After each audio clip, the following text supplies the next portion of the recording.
Mana ushobora byose mwami w'abami. Ninde wahwana nawe Yesu? Uri Mana ushobora byose, nta yindi Mana ihwanye nawe. Uri Mana ushobora byose, nta yindi Mana ihwanye nawe. Uri Mana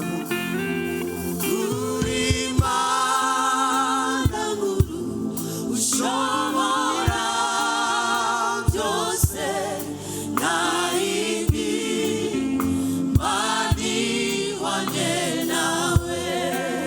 Uri Mana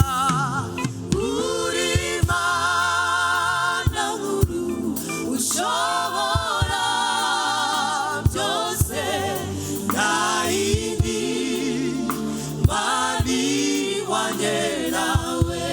Uri Mana ushobora byose Yesu, nta na kimwe kikunanira mwami. Haleluya. Nta yindi Mana ihwanye nawe. Uri Mana ushobora byose mwami, uri Yesu.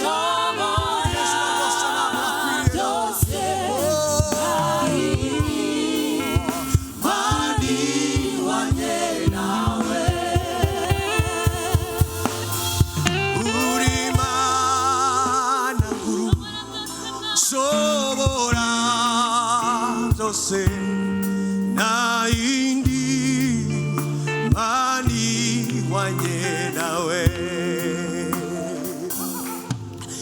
Uri Mana uri hejuru ya byose mwami, urakwiriye. Nta yindi Mana ihwanye nawe. Uri Mana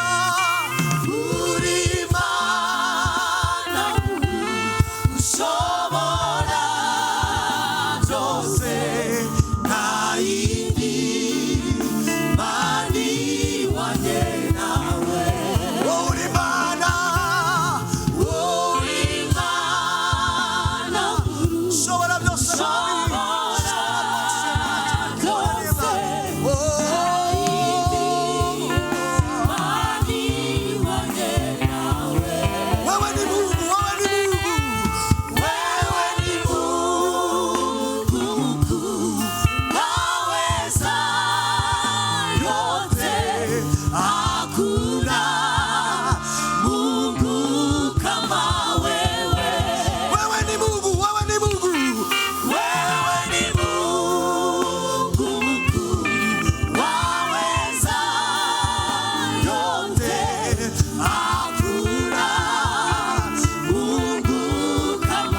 reka birenge indirimbo, reka birenge gucuranga, reka birenge ibyiyumviro, bindukira Imana kwiramya.